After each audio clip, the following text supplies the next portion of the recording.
Ақыл қайрат жүректі бірдей ұста. Ассалаумағалейкум. Мен Әділ Орынбасарұлы. Менің ютубтағы жеке каналыма қош келдіңіздер. Біз бүгін ерекше жердеміз. Ендеше бізбен бірге болыңыздар.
Думан Айманович тоже дайым болсын, келе берсін уже, хорошо? Тездетіңдер.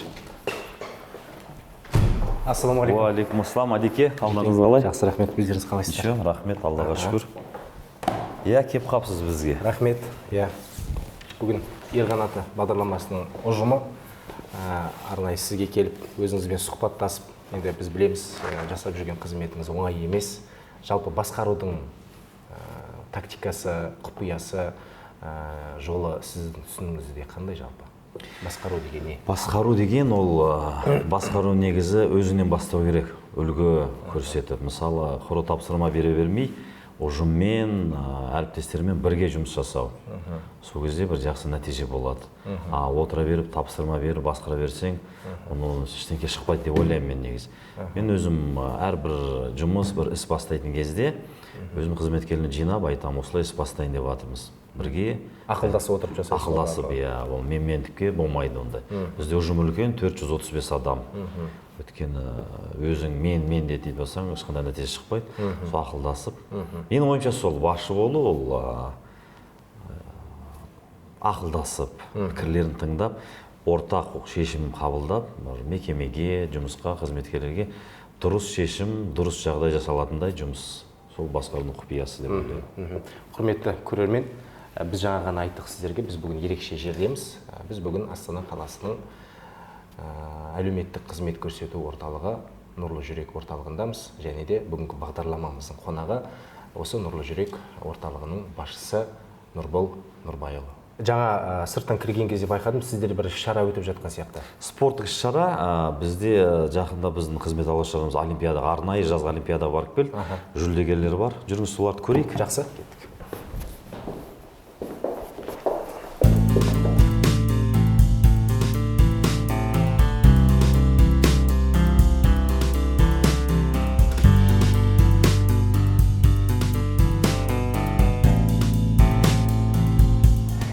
Бала бар дедіңіз ба? Ол олимпиада, кәдімгідей олимпийский ойын дейді ғой. Сол кәдімгі олимпийский арнайы осындай. Арнайы осындай балаларға арналған. Иә, Special Olympics деген бағдарлама бар. Осындай балаларға арналған. Ол көп адам шатастырады, паралимпиада емес. Осы ментальный нарушение, сол ментальдық нелердің. Сәлематсыздар ма? Бұл жаңа олимпиада, арнайы олимпиада жыл сайын болып отырады. 4 жылда, кәдімгі олимпиадасы 4 жылда бір рет. 19 жылы мен Қамқорда істеген кезде Абу-Даби қаласына бардық. Биыл осы Берлин қаласына бардық. Сіз жалпы осы орталықта қанша болып істеп жатсыз? 1 жыл болды. Келгеніме 1 жыл болды. Менің білуімше бұл орталық біздің Қазақстандағы ең ірі орталықтардың бірі болып саналады ғой. Негізі осындай күндізгі бөлім бар. И стационар бөлім бар Қазақстанда жалғыз орталық. Бұл ата-аналар балаларын таңертең алып келеді, кешке алып кетеді. Балабақша сияқты, осында арнайы балаларға. Как дела? Міне біздің чемпиондарымыз. Керемет. Настя, Коля. Олимпиада специальная. Поздравляю. Покажи свои медальки. Когда поедем? Поедем. Ана тағы да чемпиондар келеді. Привет. Мына медальдарымыз. Той қашан той? Жылдың ішінде Қостанай қаласына барып келді, Өскемен қаласына барып келді, Берлин қаласына, Шымкент қаласына. Ал қай спорт түріне қатысты сонда? Әртүрлі спорт бар. Шаңғы бар, жеңіл атлетика бар, теннис бар. Бұл арнайы жазғы олимпиада қай мерзімде өткен еді? Маусым айында өтті Берлин қаласында. Сол біздің 4 бала барып, екеуі жүлделі болып қайтты. Алтын, күміс, Алтын қола. Ұзындыққа секіру, прыжки в длину дейді осы место. Сосын жеңіл атлетика 100-200 метр жүгіруге. Жеңіл атлетикадан алтын алды, секіруден, ұзындыққа секіруден қола. Жақсы.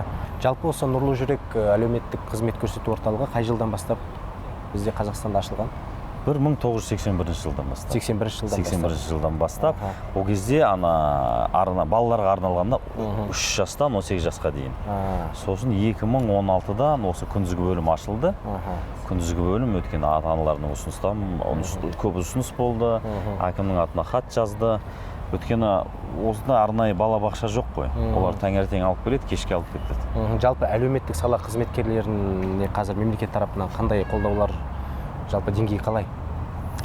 Әлеуметтік қызметкер негізі әлеуметтік қызметкердің статус дейді, соны көтеру керек еді. Мысалы, медицина қызметкерлері саласында, білім саласында, олардың статусы, біз статустары көтеріліп жатыр да жыл сайын. Біздің статусты көтеруге, біздің қызметкерлердің жұмысы өте негізі енді қиын деп айтамын. Әлеуметтік қызметкер болып әрбір адам істей алмайды. Әрбір адам істей. Мейірімді болу керек, төзімді болу керек.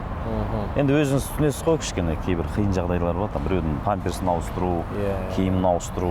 Менің есімде алдында қараған кезде осыдан 1 жыл бұрын мәжіліс депутаттары келіп орталыққа қонақ болған, иә? Иә. Сол кезде де біраз мәселелер көтерілген сияқты. Одан кейін әлі бұл мәселе қозғалмады ма? Статус жайлы мәселе көтерілді, ол бірақ жылжымады. Бірақ қалған жағынан, мысалы, ремонт жағынан, ақша жағынан, кейбір көмек түсті, көмек болды. Біз қазір Ильяс Жансүгіров көшесіндегі корпустамыз, иә? Тағы да қай жерде бар? Бұл күндізгі бөлім, 2 ғимарат бізде, мына 3-ші, мына 2-ші, мына 3-ші корпус. Манас 19-да 1-ші корпус бар, стационарлық бөлім. Ол жақта тұрақты, сол жақта тұрақты қызмет алады, иә? Ремонт болып жатыр қазір ол жерде. Ремонт өтіп жатыр, ремонт біткесін 100% видео бақылау жағын уже жөнделеді. Негізі выездной модульдер көп өте бізде. Ипподромға барады, иппотерапияға, Барыс аренаға, хоккейді көреді, жан-жақты кинотеатрларға барады, музей, байтерек. В общем, балаларымыз елдер ойлады, сосын психоневрология жағында мысалы тек қана дәрі-дәрмек ішіп жатады. Ол өтірік ақпарат, негізі өтірік ой. Біздің балалар бізден өзіңіз көріп жатса, күні жүгіріп жатыр. Жақсы. Күйлері жақсы. Жолға шығуға ниет етіп жатырмыз ғой. Жалпы мына жолдың басында тұрмыз қазір. Астанадан шықтық. Сіздің өмірлік жолыңыз неден басталған еді? Қызметтік жолыңыз? Негізі қызметтік жолым, мен өзім Алматы қаласының тумасымын. Алматы қаласында аудан әкімдігіне бастаған мен, бас маман болып. Алмалы ауданында істедім, Бостандық ауданында істедім, Жетісу ауданында істедім, қалалық әкімдікте істедім. Сосын достарым қанша рет Астанаға шақырды. Астанаға келмейсің, қызметке көшпейсің. Ой, жоқ, Астана су, Астанаға бармайын деп жүргенде, менеке Астанадан да асып кеттік, Ақкөлде барып, 6 жыл жұмыс істеп келдім. Сонда сол жаңағы кризисный центрдан кейін Ақкөлдегі қамқор кризисный центр істедік, сосын Ақкөлге барып 6 жыл істедім. Сосын Ақкөлде мына 3-ші мекеме, Нұрлы жүрек, жаңағы өзіңіз көрген. Нұрекенді қазір тренд темір тұлпарға ауысқан шақта. Біз қазір темір тұлпарға ғана емес, атқа жиі мене аламаймыз, мене бермейміз. Осы сәтте ұлттық құндылықтарымыздан алыстап бара жатқан жоқ сияқтымыз ба? Негізі алыстамауымыз керек, әсіресе жылқыға жиі мінуге тырысу керек негізі. Қазір енді мүмкіншілік бар ғой халықта, жан-жақта ипподромдар бар. Ендеше кеттік, Ақкөлге барып, кеттік. Жігіттер, Ақкөлге жол тарттық, жолда байқап жүріңдер, алдымызда 110 шақырым. Жол болсын. Ақан серінің құлагері ғой сонда, иә? Иә.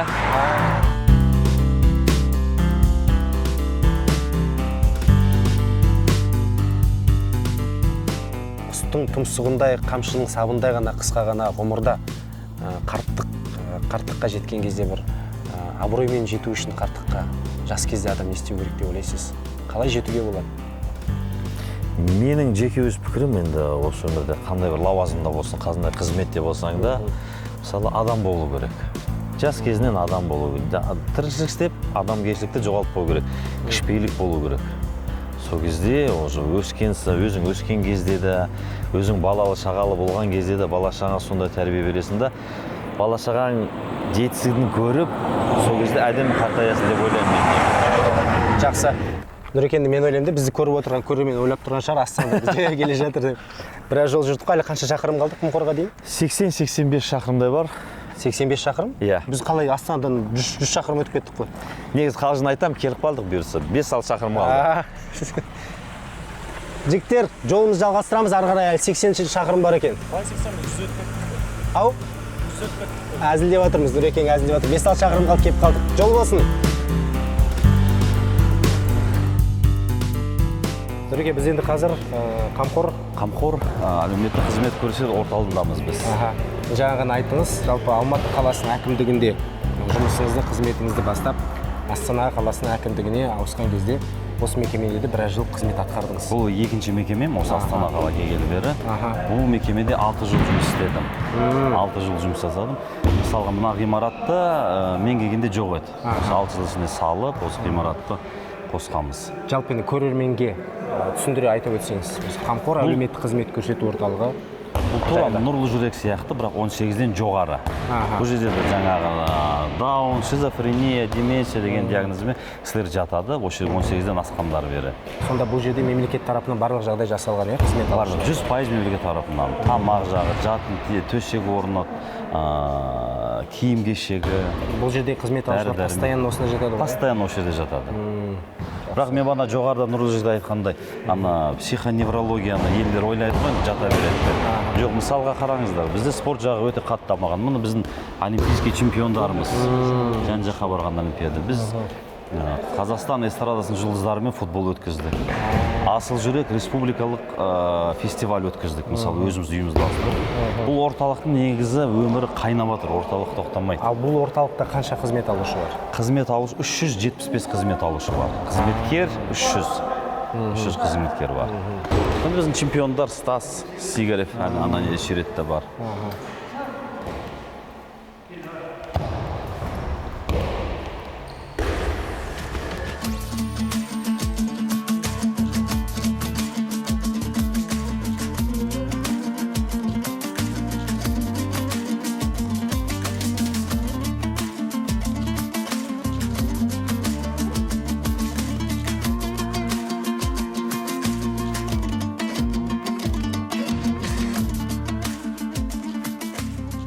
Спортзал ғой. Қазір енді бізде спорттық жетістіктер мұражайы бар. Соны барып көрсетейік, қаншама алтын медальдар бар, жетістіктерімізді көрсетейік. Мынау теннис залы. Бұл теннис залы.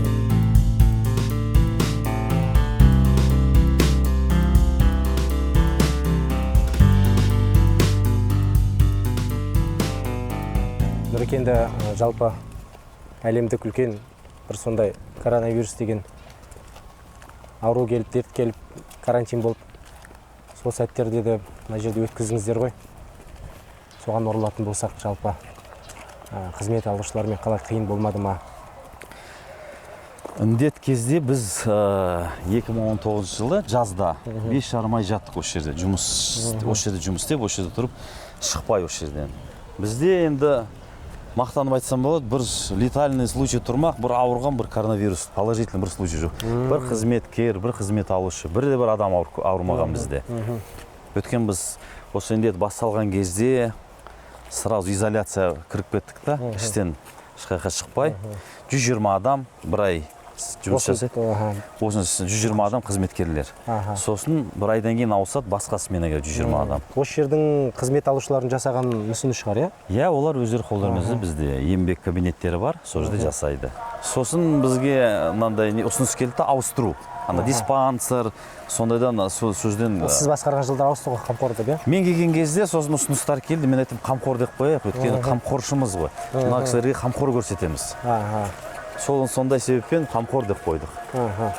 Бұл негізі ескі корпус бұрынғы, иә? Бұл ескі корпус. Бұл 1976 жылы салынған ғимарат. Содан бері тұрған ғимарат. Иә, бұл бұрын ана железнодорожниктар санаторий болған, сосын лечебница, здравница болған. Бірге бұл бізде енді спорттық жетістік мұражайымыз біздің. Бұл біздің қызмет алушыларымыз әлемнің әрбір түкпіріне барып, қатысып, Қазақстанның қоржынына қаншама алтын медаль, күміс, қола медальдар алып келді.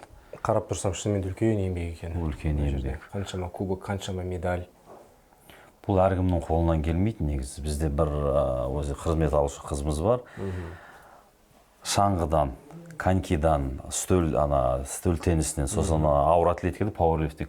Нұрекенді, Астанада бастадық, жолға шықтық, қамқор орталығында біраз аралап, біраз ақпарат мәлімет алдық деп ойлаймын. Ары қарай енді кеш батпай тұрған кезде атқа қонайық. Атқа шығайық енді, орманға, табиғатымызды көріп қайтайық. Жақсы. Кеттік.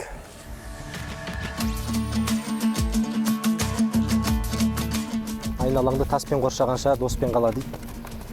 Достыққа келетін болсақ, осы арқа жеріне келген кезде достарыңыз болды ма? Осы жаққа келгелі біраз енді достар жинадыңыз жаныңызға. Жалпы алғашқы келген кезде Алатау жерінен арқа жеріне келген кезде қалай біраз қиындықтар болған жоқ па? Жоқ, мен негізі көшетін кезде осы жерде өзім Алматыдағы болған достарым осы жерде уже біраз болды келгендеріне, жұмыс істеп жүргендеріне. Солар ұсыныс берді маған. Астанаға көшпедің ба, көрмедің ба, Елордаға болашағы бар деп. Сөйтіп бір сәтте бісміллә деп көштік. Негізі сол достарым бар, сосын жалпы осы жерде жұмыс бабымен танысып, жұмыс бабымен біраз жігіттермен таныстым, әрбір саладан. Сосын осы Ақкөлге келген кезде осы жерде біраз жігіттермен дос болып, кішігірім бір көкпар командасы болған екен мына жерде жастар. Соларды қолдап, солармен осы ұлттық спорттың түрлерін қолға алдық. Қиындық болған жоқ, негізі арқа жақсы күтіп алдым мен. Жақсы. Енді жігітке жет өнер де аз дейді. Жалпы дос жайлы айтып жатырмыз. Мен енді өз басымды алатын болсам, Нұреке, сізбен осылай дос, аға бауыр болғанымызға себепкер болған осы жылқы, дұрыс қой? Иә. Жалпы жылқының жігіттік мінезге қаншалықты әсер бар сіздің ойыңызша? Бұл тәртіп, бұл жауапкершілік. Жылқы өте төзімді, өте текті жануар. Мысалы, жылқы ұстаса, ер жігіттер жылқыға мінсе, жылқыға мінбейтін жігітпен екеуінің мінезі екі түрлі болады. Жылқы ұстайтын адам ол түске дейін ұйықтай алмайды. Таңертең тұру керек. Жылқысы бар адам, иә. Жем шөбін беру керек. Ол жауапкершілік, ол дисциплина дейді ғой. Ол мінезге қатты әсер етеді. Енді біз қазір осы Ақкөл елді мекеніндеміз. Жылқыларымызда танауларына жел кіріп, өкпелері ашылып, иә. Өзім де бағанадан бері қаладан шыққан бойда тақым тынышталмай атқа мінуге қатты асықтым. Мынау қазақтың салт дәстүрінде қонақжайлылық бар ғой, Нұреке? Иә. Ең біріншіден сізге жалпы осы Ер қанаты жобасының командасының атынан алғысымызды білдіргіміз келеді. Ақкөлге келгеннен бастап күтіп, аяғымызды жерге тигізбей күтіп жатырсыз. Баяғыда біздің қазақта бір ауылдан бір ауылға баратын болсақ, енді ертеде байланыста болған жоқ. Бір үйге қонаққа ескертусіз бара салатын едік қой. Иә. Қазір тіпті жақын ағайынның өзіне баратын болсаң, алдын ала хабарласып барып жатамыз. Ертеде ыдыс-аяқ жаңағыдай дастархан басында жиналмайтын еді. Қай үйге бармасаң да әрдайым шай дайын тұратын еді. Майы, наны, қанты деген сияқты. Қазіргі таңда осы біздің қонақжайлылығымызға қатысты қандай пікір білдіресіз? Деңгей қандай? Иә, мен келісем, негізі қазір қонақжайлық деген қонаққа бару үшін кәдімгідей бір рұқсат сұрайтын заман болды ғой. Звондап, осылай үйде боласыңдар ма, келейік деп едік. Ол негізі дұрыс емес. Баяғыда ата бабамыздан келатқан салт бар ғой, құдай қонақ деген сөз бар ғой. Иә. Әрбір қонақпен ырыс, несібе кіреді. Әрбір адам келгенмен өзімен бір ырысын алып келе жатыр ғой. Кезінде мен есімде, біз кішкентаймыз ғой енді. Түнде біреу есікті сақылдатады, шығамыз бір туысымыз келіп қалады. Иә. Соны анамыз тұрып, шайын қойып, тамағын жасап, күліп ойнап күтетін. Қазір біреудің үйіне барып көш түнде. Қазір ана әйел қауымның құлағына алтын сырға. Неменеге шақырдың, ет жоқта, үй жиналмағанда деген әңгіме айтады да, ол үйді тек қана қонақ үшін жинаймын ма? Қазір тіпті қарым-қатынас туыс арасында да суып бара жатыр. Туған күнге қазір телефон жалмайды, кездесіп тұрмады. WhatsApp-пен ана интернет жүйесінен бір өлтіріп тұрып картинканы алады, соны сала салады, бір сурет. Гүлімен, шаригімен, бір тексттерді бір жерден тауып алады да, текст жазуға да ерінеді ғой қазір. Жалпы ол дұрыс емес. Құдай қонақ, құтты қонақ деген ол баяғыдан келе жатқан нәрсе ғой. Мен негізі өзім көпшілмін, қонақ жайлымын. Қонақ келгенді жақсы көремін өзім. Қонақ болған жақсы ғой. Біреудің батасын аласың, біреуден жақсы нәрсе естисің. Біз қазір енді аттың үстіне келе жатырмыз ғой. Сіздердің орталықтарыңызда осы атпен ипотерапияға қатысты бар ма? Сондай бар. Ипотерапия бар. Аптасына 2 рет апарамыз біз. Бір апарғанда 15 бала апарамыз ипотерапияға. Ол өте пайдалы нәрсе. Мысалы, өзің бір 2-3 күн аттан түспей мені бір қыдырсаң. Иә. Жүрісің ширап қалады. Қолың, білегің мысалы баша өзгереді ғой, дұрыс па? Содан ойлаймын, ана балалар аттан түспесе, ол денсаулығы қайда мықтырақ болады. Жаңа жолда келе жатқан кезде бір жақсы ұсыныс айтып қалдыңыз. Ертеде пионерлер болған заманда Иә. лагерь болған дедіңіз, иә? Иә, баяғыда мысалға пионерский лагерлер болатын ғой, жазда жіберетін балаларды. Сол кезде атқа қатысты лагерлер болған бе еді? Жоқ. Қазір бізге сондай лагерь ашу қажет. Ашу қажет. Балалар жазда барады. Иә. Сол лагерге мысалға. Жаз бойы сол лагерде мысалы бір айдан болсын, 3 ай ма каникулдар. 3 ай, бір айдан 3 топ барсын мысалға. Ол таңертең 7-де тұру керек. Жылқының суын береді бірінші. Сосын жемін береді. Сосын шөбін салып кетеді. Сосын барып, анда завтрагын, тамағын, таңғы асын ішеді, дұрыс па? Иә. Сосын уже шығып, астын тазалайды, атты қалай ерттеу керек екен, жүген сағу екен, міну, соның бәрін үйренеді. Ол бір шетінен нервный система дейді ғой. Нервлы жүйке. Оған пайдалы. Екіншіден, баланың денесі ширайды. Мысалға, күзде сондай лагерде болып келген бала, күзде үйге келген кезде денсаулығы үйде жатқан балада екеуі айырмашылығы болады. Оның үстіне дисциплина, тәртіпке үйренеді. Тәртіпке болады. Ұялы телефонда таңертеңнен кешке шейін отырмайды. Біз қазір түсініксіз нәрсені көреді ғой біздің балаларымыз. Енді тәртіпке бағынған құл болмайды дейді. Иә, Бауыржан Момышұлымыз атамыздың жақсы сөзі бар. Тәрбие, қаншалықты адам білімді болса да, тәртіпсіз болса, тәрбие көрмеген болса, ол білімнің де зияны тиюі мүмкін ғой. Ол әлеуметтік қауіпті адам деп ойлаймын мен. Білімі мықты болса, спорт жағынан дамыған болса да, тәрбиесі, мейірімдігі болмаса. Ал оған кім кінәлі ондай балалардың өсіп жатқанына? Әрине ата-ана. Ата-ана, кейбір ата-аналар ойлайды, балама ананы әперсем, мынаны әперсем, мен балам анадан жақсы болса, дұрыс деп. Дүниеге ғана құндылықтарды ойлайды, иә? Иә, негізі балаға тәрбиеге, бала үйде көрген нәрсесін істейді. Мен жақында ғана бір ағамызбен сұхбаттастым. Сол кісі айтады, мен қазір жасым 3-те дейді. Неге десем, мен енді ғана өзінің жасы 53-те. Мен жаңа ғана түсіндім дейді. Менің балаларға менің ақшамда басқа нәрсе емес, менің уақытым қажет екен деп жатыр. Иә. Қаншалықты шетелге апарып, барлық демалыс түрін көрсетсем де, балалар менімен бірге отырған, бір 15 минут отырғанның өзіне ләззат алып қалады деп жатады. Өзіңіз қаншалықты балаларыңызға уақыт табуға уақыт тауып жатасыз? Мен енді шынымды айтсам, демалыс күндері толығымен осы балаларыма уақытын арнауға тырысам негізі. Енді бұлай жұмыс күндері енді кешірек келесің, ертерек кетіп қаласың, кейде енді жұмыстан шаршап келесің. Бірақ сонда да бір жарты сағат болса да бір шахмат ойна, бірдеңке істеп, бір көңіл бөлуге тырысам. Нұреке, біз қазір қай жаққа бара жатырмыз? Моншақты деген бір әдемі жер бар, соған барамыз. Аха. Мына жалпы ат келе жатқан кезде аттың басын шөпке жіберу қаншалықты дұрыс негізінде? Мен дұрыс емес деп ойлаймын. Себеп? Ол атқа әдет болып қалады. Сосын басын сүре беретін болып қала ма? Батын сүре береді, сүріне береді. Өзіме шынымды айтсам, ондай жылқы ұнамайды. Қандай жылқылар ұнайды сізге? Кішкене мінезі бар, сондай. Кішкене мінезі бар, кішкене ойнақтайтын, тізгінмен алысып жүретін. Сондай ат ұнайды. Мінезсіз жылқы жоқ, жылқының бәрінде мінезі болады. Кейбір жылқылар болады ғой, жуас. Мысалы, қазір біздің астымыздағы аттар жуас қой. Қазіргі аттар жуас деп айта алмаймын мен. Кішкене тізгінмен алысып, ойнақтап, ауыздықты шайнап тұрса, сондай ат. Қарсы. Иә. Сондай атқа рахаттанып мінесің. Басын жіберіп қалса кететін ат. Ондай аттар көбінесе жалпы көкпар ұлттық спортында ғой. Көкпар ұлттық спортында бәйгенің аттары сондай. Жалпы жай аттар да бар сондай. Көкпар шаппаса да, бәйгеге шаппаса да өзі сондай ойнақтап атылып тұратын аттар. Нұреке, енді мына жерде қарап тұрмын, көрініс өте керемет екен.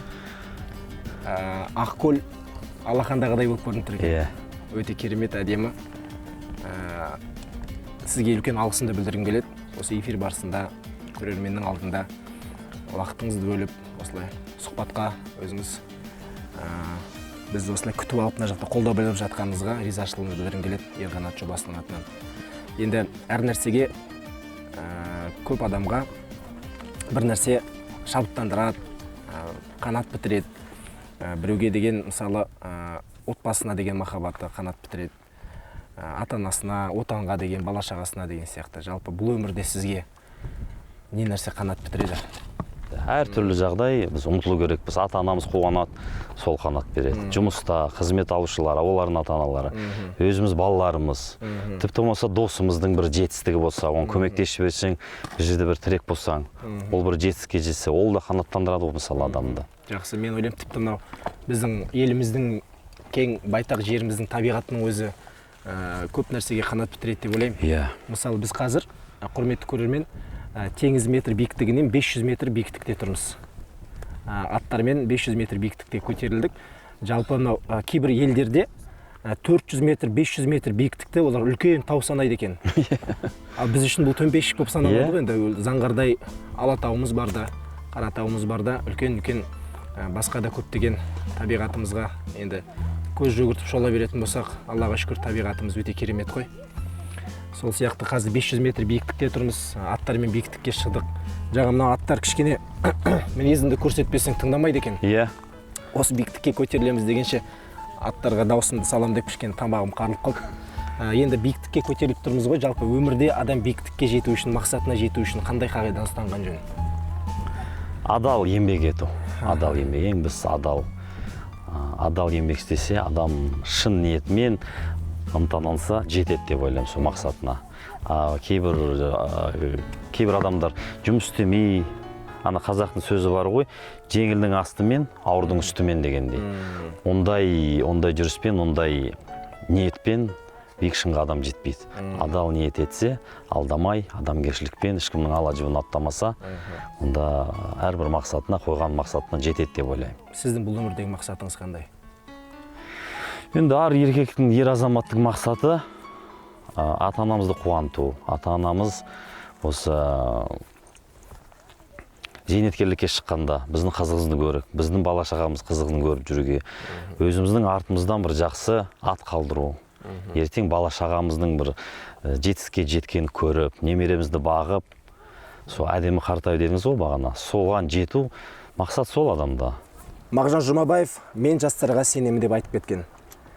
Біздің жас өскелең ұрпақ болашақта еліміздің көк туын әлем аренасында желбіретіп, көк туын әрдайым биікте ұстаса деген тілегіміз бар. Еліміз аман болсын, дін аман болайық. Құрметті ағайын, аттан түспеңіздер. Рахмет.